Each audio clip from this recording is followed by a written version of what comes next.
But while you're teaching these movements, you can emphasize whichever part you want, but I want you to know the progression that I use. Now, it's time for the deadlifts. This one can be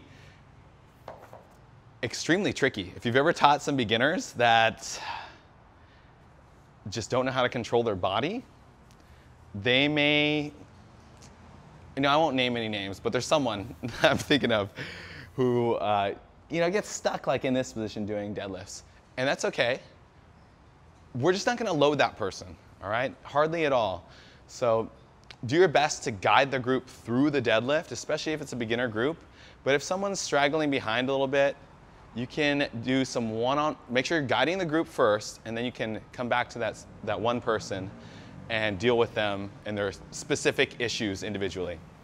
So here's how I like to start.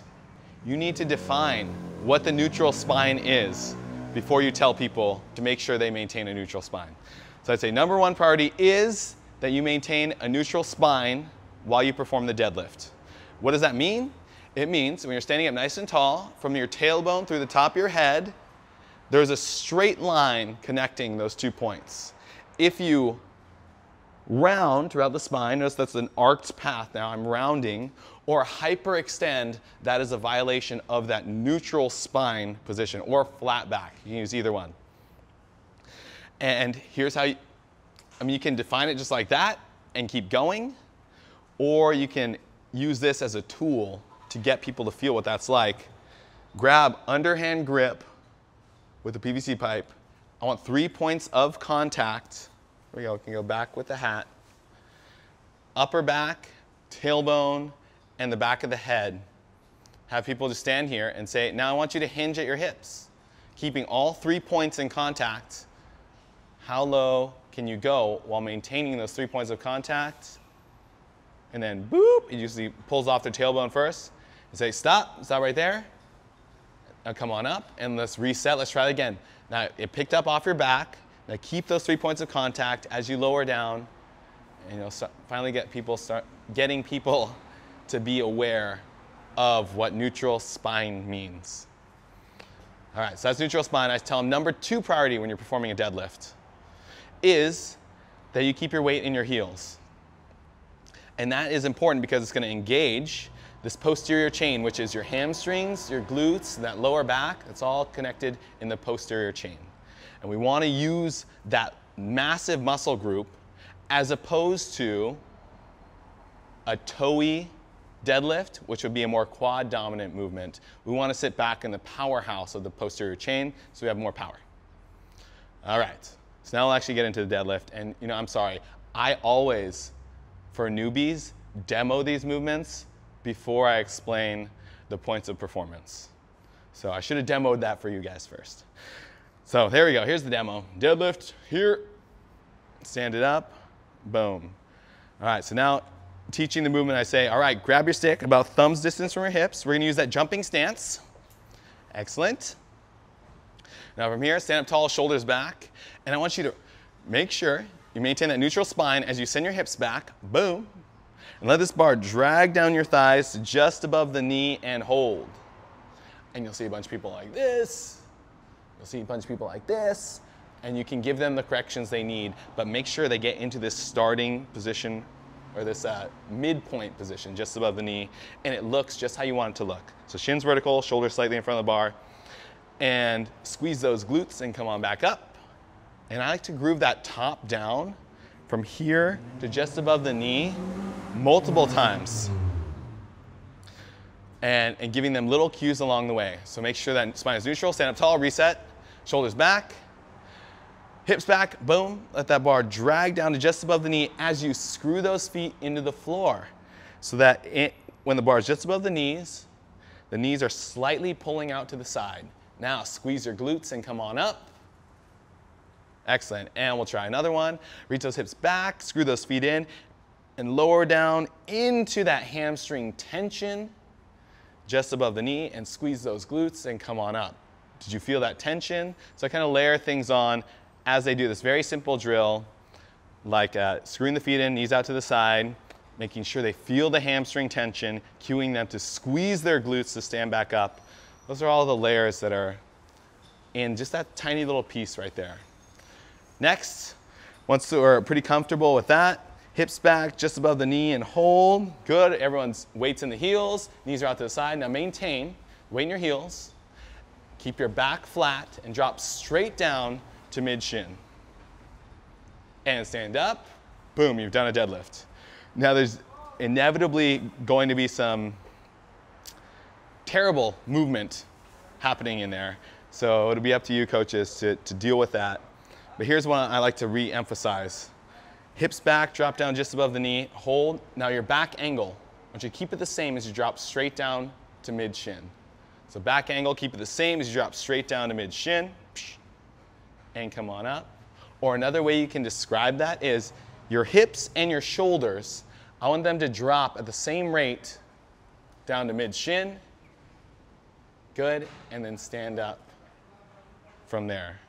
Now the deadlift is very complicated. We can talk more about this one in person, so I can give you a few more tools, because it is a challenging concept to communicate to people.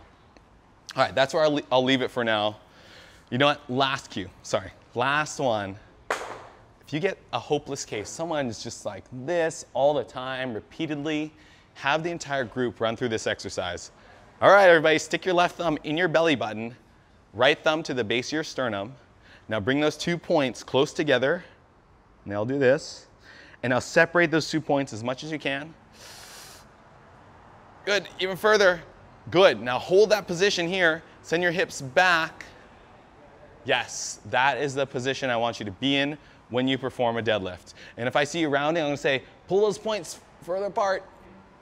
And then you've given them a reference to open up the chest and set that lower back, especially if they're unaware of what their body's doing. Okay, next one, sumo deadlift high pull. Second to last one. Get that wide stance, grip about double thumbs distance from the hips. And from here, reach the hips back, drop the bar down to just above the knee. Oh geez, shorts, problematic again.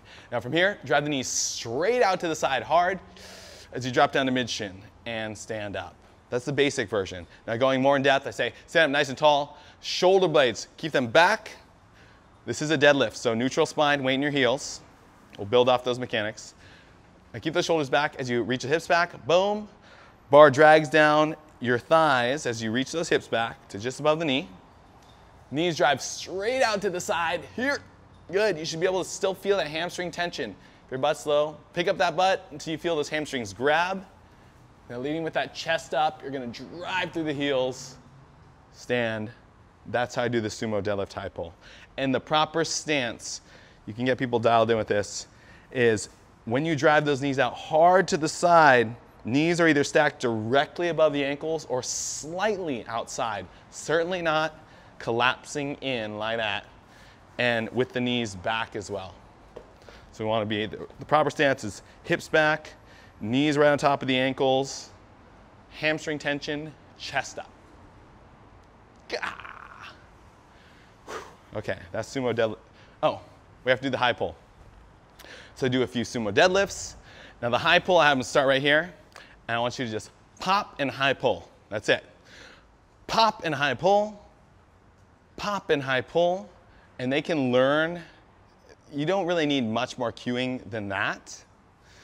They'll kind of get from just watching you what that means. And we'll get into the nitty-gritty of that when we go through the Bergner progression next. So then I combine the deadlift and the pop, and I'll say, all right, we're gonna do a few deadlifts together. You're gonna do a deadlift first, and then when I say go, and you're gonna place the bar right here on your thighs. When I say go, I want you to pop and high pull. So all right, down, deadlift, pop, and reset, deadlift, pop, and now we're gonna take out that pause in between, and we're gonna do one seamless motion to the top. Everyone down in that starting position, ready, and go. And run through that 5 more times, and you got it. Sumo deadlift high pull. Whoo, lastly, we have the med ball clean. So I'll always demo first for the athletes. It's right here, pop, and stand up. There's one. Now, it starts out with more or less a deadlift. So everyone step over your med ball, stand up tall, shoulders back, reach your hips back, and grasp the side of this med ball. You see people here, and you say butt up, chest up, creating that tension. Now deadlift, and down. And deadlift, have them run through that maybe 5 more times. Then you can cue them for the deadlift shrug and say, now we're gonna add a little bit of speed and we're gonna shrug at the top. So I'm here, ready, and go. Deadlift and shrug. They'll do that 5 times. Then I like to jump forward. I say, all right, we're gonna jump forward. And I want everyone to grab their med ball, bring it to the front rack, hands underneath it, supporting it so it can't fall through, elbows more or less together. And that med ball just obnoxiously right in front of your face. Now drop down into the bottom of your front squat. So weight in your heels, good, chest up. And get comfortable right here. This is where we're gonna receive the med ball coming up. And stand up, we go ahead and do that one more time. I'll say, okay, so we've got the beginning, that deadlift shrug. We've got the end where we receive in that bottom of that front squat. Now let's get that intermediate piece dialed in. And I personally call this the pop and drop. And you can make all the jokes you want to when you're in class teaching this one. People will be like, pop, lock, and drop it. Yes, you can do that. All right, so here we go. Pop and drop. I'll demo it for them. And I'll say, here's the pop and drop. Pop and drop. Yeah. And stand up. And they'll be like, what was that? And you'll demo again. And then you'll say, all right, guys, we're gonna isolate just the pop, all right? And here's what it looks like. It's essentially a dip drive shrug. You can say, here's the pop. Everyone do this with me. Grab your med ball, and I like to grasp it slightly underneath. Grab your med ball and do this. We're gonna do the pop. Ready, and go. Pop. Good. Just have people doing this like 5 times. Pop, pop, pop. And now we're gonna do the pop and drop. So here's what it looks like again. And you have them do the pop and drop multiple times until they get it. Then the last piece I add for the pop and drop, I say, all right guys, laces out. And you can reference, you know that movie, Paul? Nope. Laces Out? No, yeah. It's Ace Ventura. Oh, okay. Pet Detective. You said, laces out. The entire time that you perform the pop and drop, these shorts are really getting to me. All right, here we go. We're gonna do pop and drop, laces out, pop and drop. Whew. See, just like that, there should be no rotation of the med ball. There you go. So now they've got all the pieces. They practice that 5 times. And then I like to run through this sequence with them. Say, all right, now stand over your med balls, and we're gonna do a deadlift. All right, deadlift, and pop and drop, and stand. And lower your med ball down to here, and we'll reset. Deadlift, pop and drop, stand up, reset. Now let's combine the deadlift and the pop and drop. Ready, and go. Yeah. And there you have it, the 9 fundamental movements of CrossFit.